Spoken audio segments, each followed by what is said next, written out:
Hey everyone, welcome to my channel. I hope you're all having a fantastic day. The whisper begins like a ripple, an urgent phrase on social feeds. ICU alert. For anyone who grew up with the morning show, whose coffee was poured by the familiar on-screen banter, the phrase lands like a pebble in a still pond.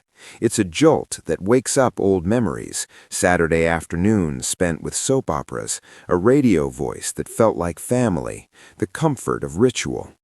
Imagine watching the face that once made an entire nation smile, now partially shadowed by the white glare of hospital lights.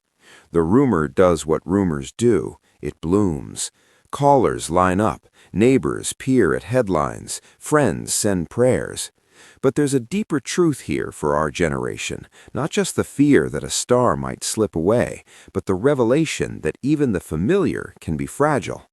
And fragility, if welcomed, can teach us how to love more fiercely than we ever thought possible.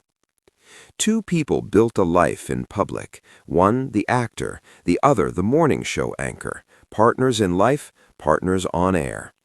Their marriage is a kind of late-century American love story, elopement, ups and downs, partnership that outlasted the gossip columns. For our generation, this couple is more than celebrity. They're part of the soundtrack of family mornings, a reassuring hum before the day begins. They built a brand together, one that blends humor and tenderness, and they did it at a time when TV meant something different. It was shared around kitchen tables, not just watched on phones. That union is the backbone of the scene we're about to imagine. Two people with a lifetime of shared jokes, tiny rituals, and private language, now tested by a hospital room's hush. Picture the night. Rain against a car window, the sound of a TV left on low, a late-night phone call that sounds ordinary until it isn't. The scene moves quickly from living room to emergency room, a frantic montage of headlights, a hurried voice, the hush of fluorescent light. When a family member hears critical condition, the world narrows. The hours stretch like elastic. You remember small details, the plaque on the wall, a favorite sweater, the smell of coffee left on the counter. Those details anchor us. In crisis, we return to what is real and dear.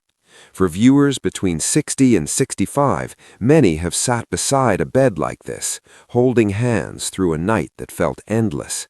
This is where our story touches a common truth. In the glare of emergency, we find the measure of our love. A quiet figure slips into the hospital hallway, not a doctor, not a PR handler, but an old friend from decades past. They've seen both laughter and sorrow with the family. Their presence is small but seismic. Sometimes the person who knows you best brings a steadying hand more powerful than any medicine. This visit opens old stories, a tale from a college dorm, a long-ago secret, a promise whispered in the middle of a chaotic life. In our dramatized telling, the visitor is the catalyst that forces our protagonist to confront memories that have been politely shelved.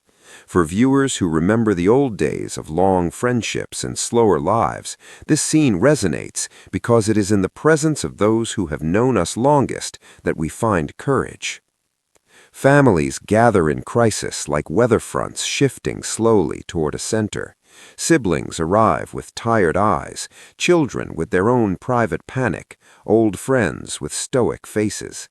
Conversations are clipped, practical, insurance forms, visiting hours, but beneath the surface is a current of unsaid emotions. For many listeners in their 60s, the arrival of grown children and the weight of family history will feel instantly familiar. This scene is intimate, a quiet chair by the bedside, a worn paperback used as a bookmark, the simple clasp of hands. The camera lingers on small mercies, a nurse who remembers a favorite song, a doctor who remembers the names of pets. In the chaos, small human acts become the anchors that hold life together. Medicine is miraculous and maddening. The machines that keep time with the body are precise and impartial. One minute there is steady breathing, the next a subtle slide in oxygen levels. Doctors interpret droplet-sized details, an unexpected lab value, a small irregular heartbeat. For viewers who have sat in hospital corridors, the language feels familiar. Ventilators, intubation, critical care shorthand that becomes vocabulary for love and fear. We explore the science with compassion, how the body responds to stress, how comorbidities and age complicate recovery. But we also show something else, the human side of care, the rib of humor doctors sometimes slip into to keep from grieving. This is where hope and fear wrestle in a crucible of monitors and midnight conversations. Decisions in the quiet of a hospital are heavy, like the hush before a storm. Families are asked to choose between aggressive measures and comfort, between more time and more pain. Our dramatized narrative puts viewers in that chair. We linger on the moral gravity of such a choice, the crossing of thresholds, the weighing of lived days against potential suffering. For an audience in their 60s, many have watched parents or peers face similar crossroads. This section is designed to ask, how would you choose? We explore the conversation with tenderness and deep respect. The way a spouse recalls a life, the way adult children argue in hushed tones, the way a family negotiates the last thing they will do together. Memory is a powerful force.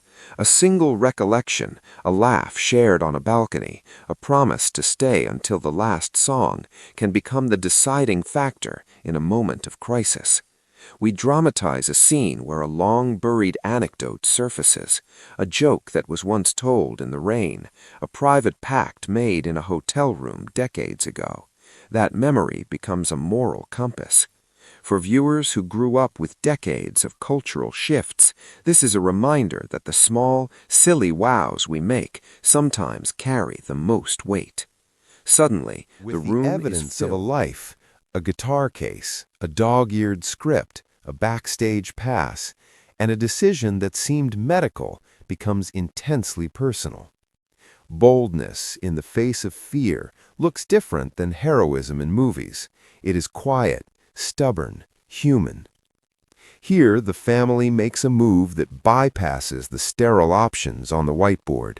They bring a piece of home into the ICU.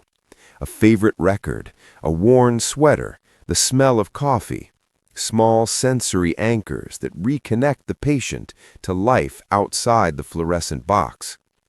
Medical staff sometimes roll their eyes, then they see the effect, a flicker of recognition, a tear, a hand that squeezes back. For our older viewers, the moment is comforting. It's the gentle rebellion that says, we will not let the hospital be all there is. This is an act of love, an assertion that the person behind the charts is still a story, still in progress. Illness strips us of veneers. Past grievances surface with a clarity that is both painful and healing.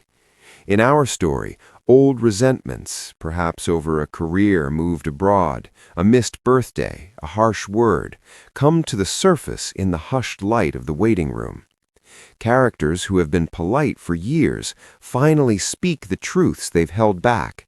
For viewers in their 60s, this moral reckoning is familiar, the way that crisis forces reconciliation or fractures things beyond repair. Our scene spends time on forgiveness, not as a theatrical flourish, but as a slow, imperfect reclamation of relationship. We show apologies that are clumsy and sincere, tears that are not theatrical, but necessary. Nights in hospitals are endless. The white noise becomes a chorus, cleaning carts, distant pages, the steady beeping of life support. This sequence slows down to the rhythm of a patient's breath. Family members take turns dozing in chairs, waking to storming updates. The camera lingers on faces, worry lines, a fading smile that tries to muster brave humor. For our target audience, this is a scene that rings painfully true. The night becomes a long, unspooling test of endurance. Yet through the fear, there are small human acts.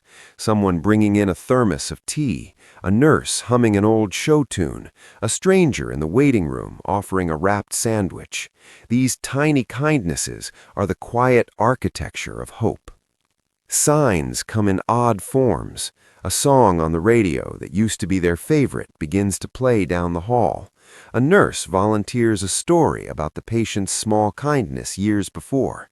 Little coincidences pile up and start to feel like a pattern, a string of small proofs that things are not yet done. For viewers who believe, these moments feel like messages. For others, they are simply the mind's way of making meaning. Either way, this section leans into the comfort of synchronicity, how the universe sometimes lines up the absurd and the beautiful all at once. A call comes from a distant relative who brings news, an old letter, a long-forgotten promise, or a piece of medical history that was overlooked. In our drama, the call reveals a clue, perhaps a past diagnosis notation, a medication reaction, a lifestyle factor that reframes the current crisis. The family scrambles to integrate the new data. This is where the plot thickens. The medical picture is not static. It is woven from decades of choices to which the whole family must now attend. For viewers who have navigated charts of their own, the call is a reminder. Health is cumulative, history matters, and small facts can tilt outcomes.